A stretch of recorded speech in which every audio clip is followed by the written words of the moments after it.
Welcome to the Academic Writing Amplified podcast. On this podcast, we believe that the culture of academia needs to change radically. Women and non-binary people are revolutionizing academia within institutions that were not built for us. If you're ready to reject the culture of overwork, kick guilt and overwhelm to the curb, and amplify your voice to make a real impact on your field without breaking down or burning out, you're in the right place. With our team of experienced writing coaches as co-hosts, we'll share insights and talk to inspiring guests to bring you the practical strategies, systems, and mindset shifts you need to find time to write, publish work you love, and design your career on your terms. And it all starts with writing.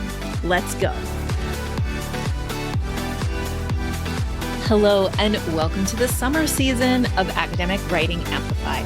I'm Kathy Mazak, and throughout this summer, we'll have a few new episodes, but mostly we'll be re-releasing some of our very favorites, including today's episode, which I can't wait for you to hear. Now, before we get into the episode, which again is a re-release, so some of the things and the dates that you hear in the episode won't apply to summer 2022, but I do want to let you know what is happening in summer 2022, which is that we are creating a live and then also a recorded info session for the latest revised version of our Amplify Faculty Writing Accelerator program for pre-tenure faculty.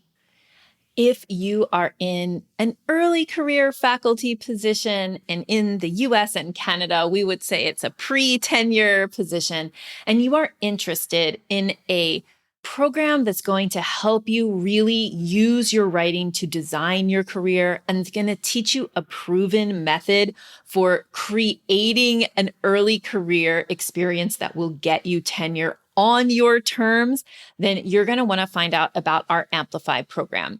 Our information session is happening live on June 16th, but if it's after June 16th, don't you worry, you can watch the recorded info session at the same link that you'll find in the show notes.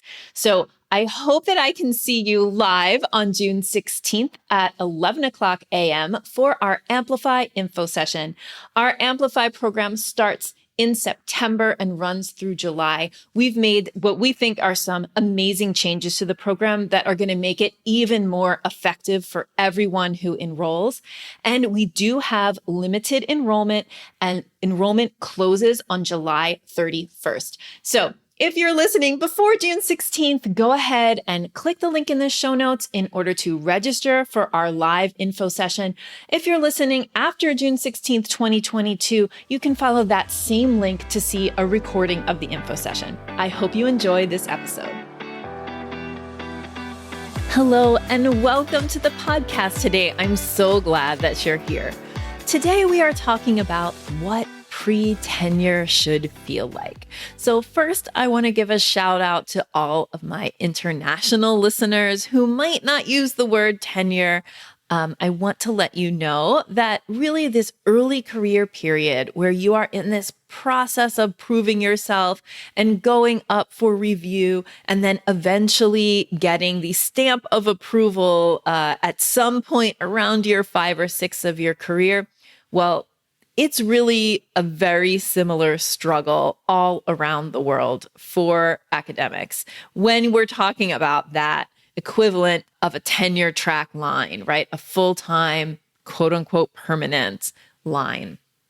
So that said, let's talk about what that process, those first 5 years in that permanent line, right?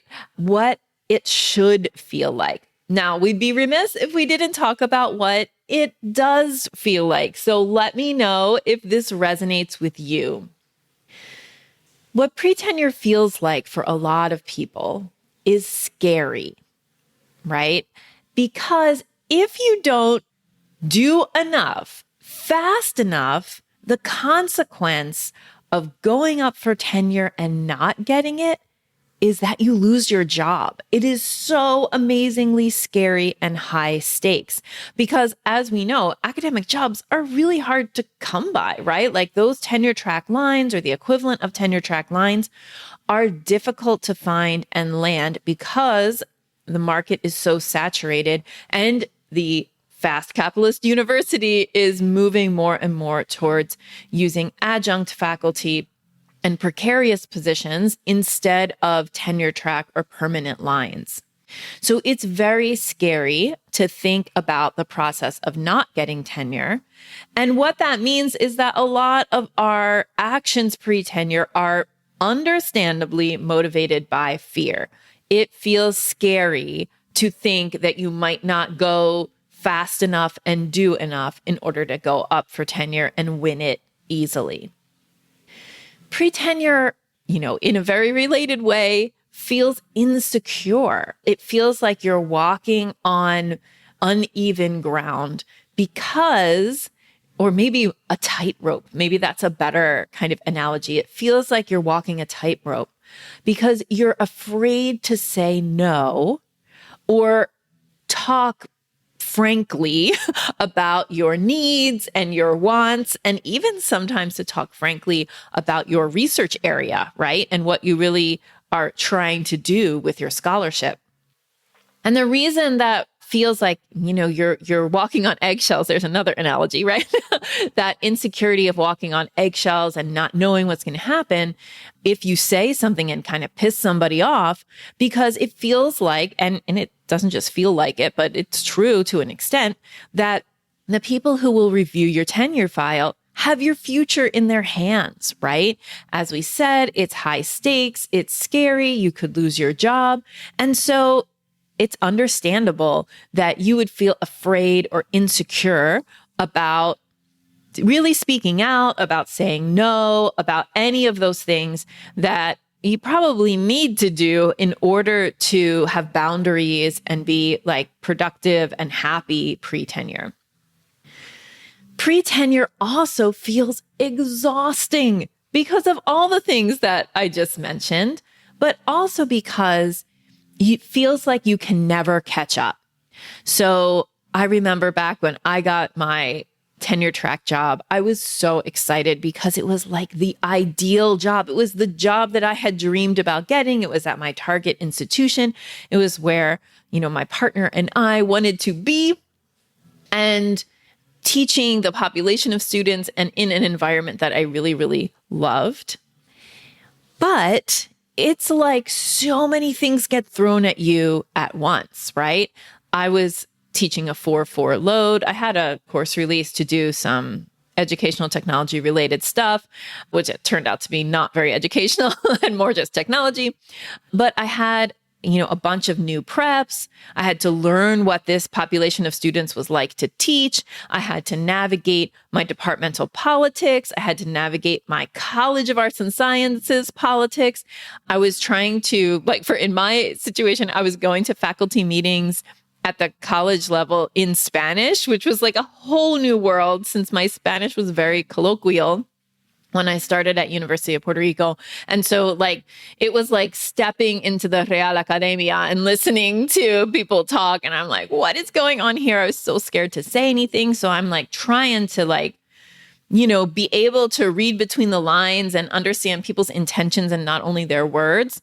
Extra complicated for me in my second language, but that's something that you do in your first language too, if your first language aligns with the language of your college, right? You have to figure out those politics and this person's saying this, is that what they really mean? And all of that, not just at the faculty level, but also at your department level, right? You're kind of scoping out who is who and the different roles they play. There's so much learning that takes place. So all of that, and in addition, you need to learn the unspoken requirements for tenure. In addition to the spoken, articulated requirements for tenure, you need to become an active member of the wider academic community, right? Outside of your university, perhaps going to conferences, joining professional organizations, making connections. It's so much. to learn in a short period of time.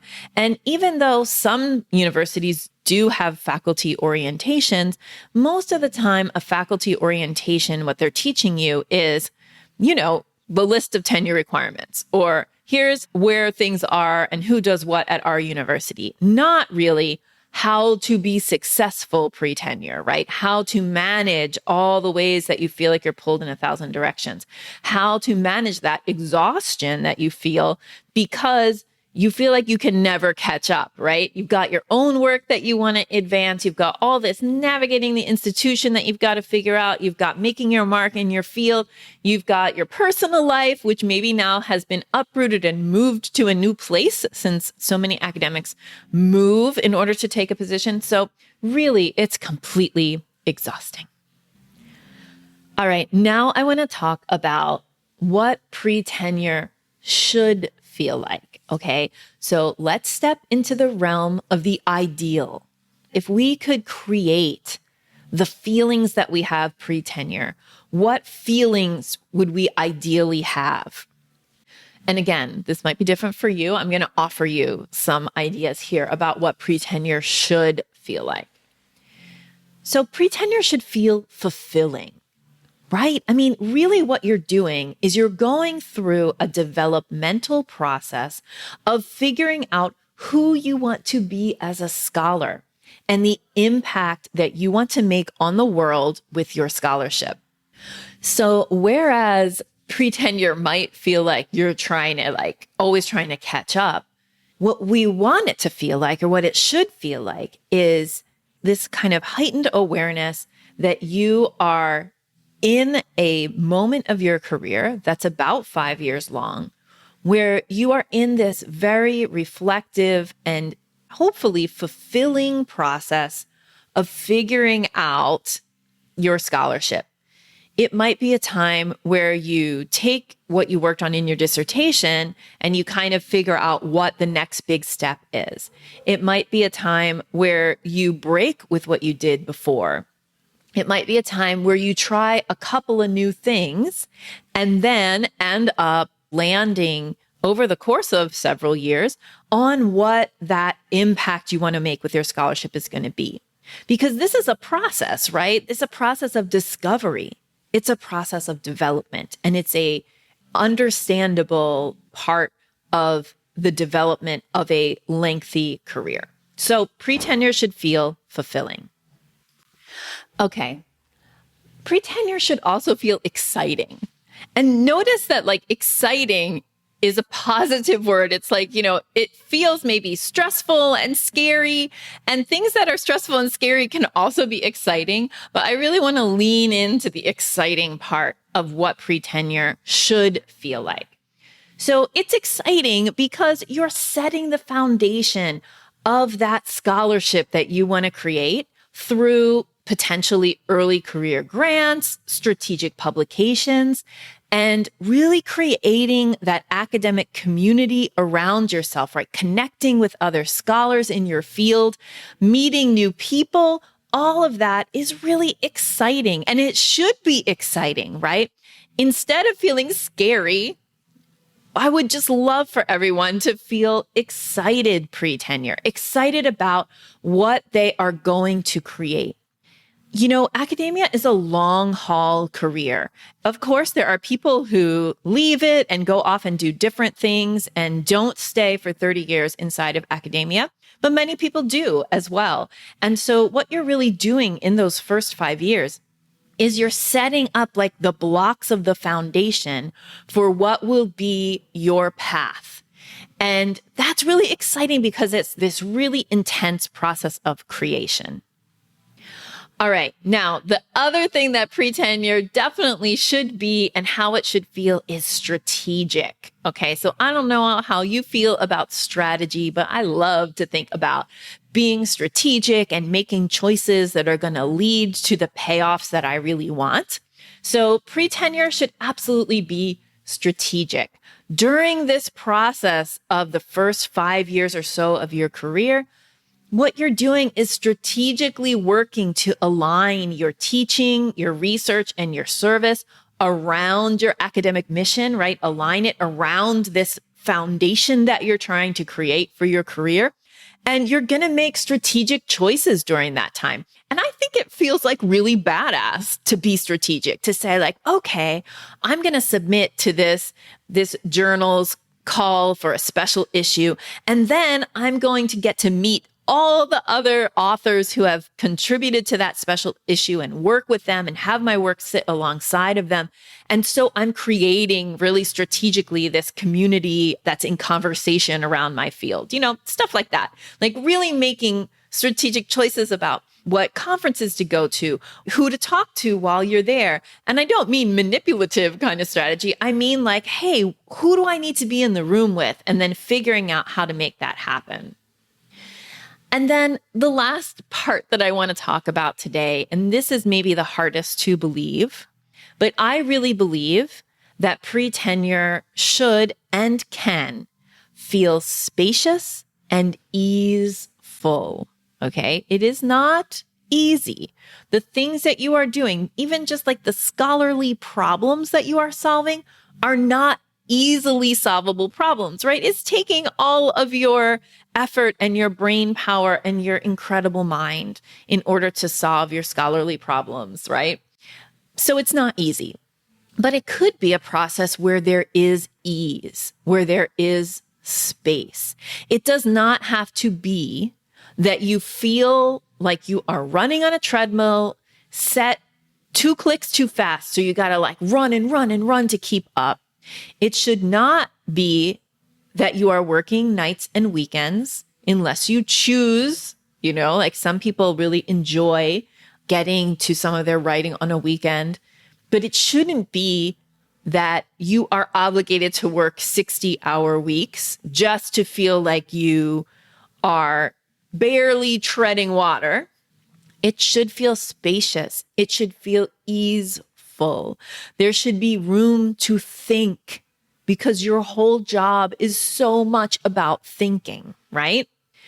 So how do you make that happen is a question I'll answer, or I'll give you some suggestions in just a second. But the hardest part about it is believing that pre-tenure or even just being an academic can feel that way for you, right? Because we are so imprinted with the glorification of busy and the, like everybody's working all the time. Everybody feels exhausted all the time. Those things of what, it actually feels like are like imprinted in our brains.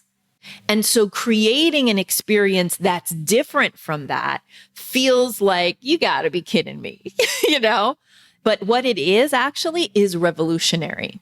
What it is absolutely rebellious in the best way. So if you get to do, what if all academic women pre-tenure felt spaciousness in their day?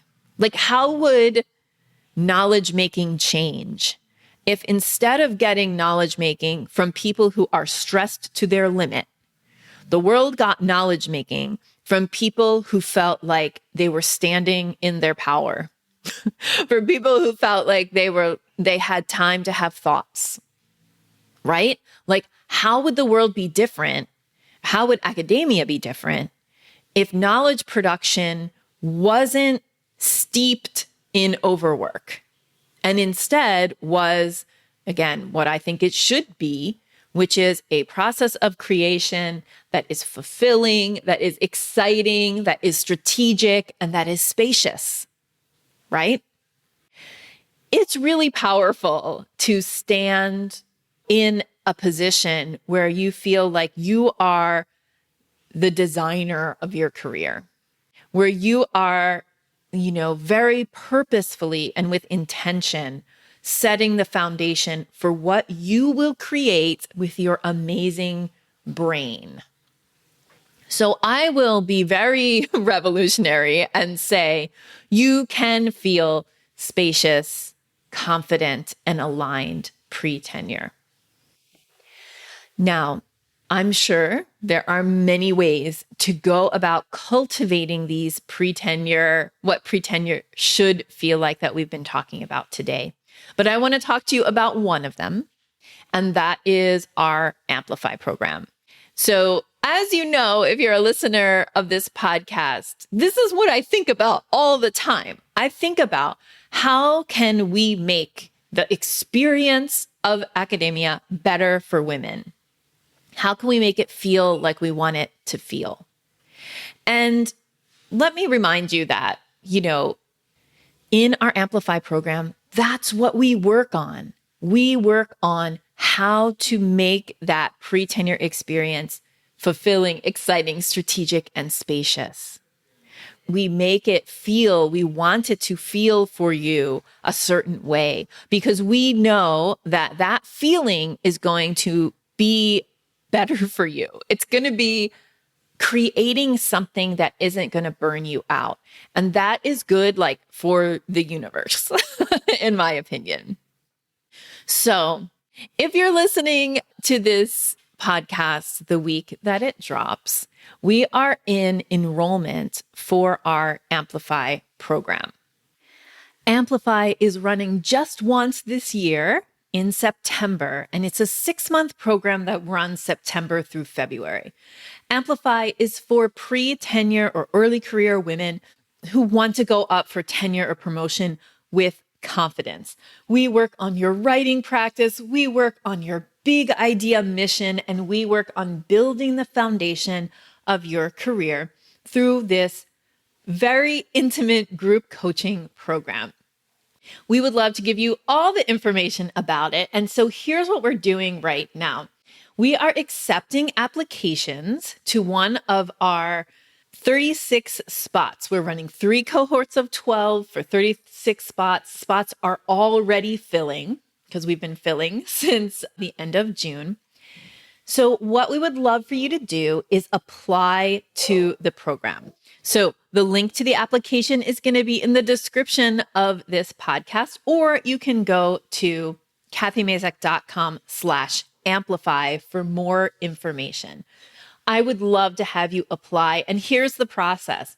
We look at your application. We decide if we think that you're a good fit for our program. What we're looking for there is your career stage, and we ask a few questions about you so we can get to know you a little bit. And then if your application is accepted, you're going to get an invitation to our invited only training that is happening in early August.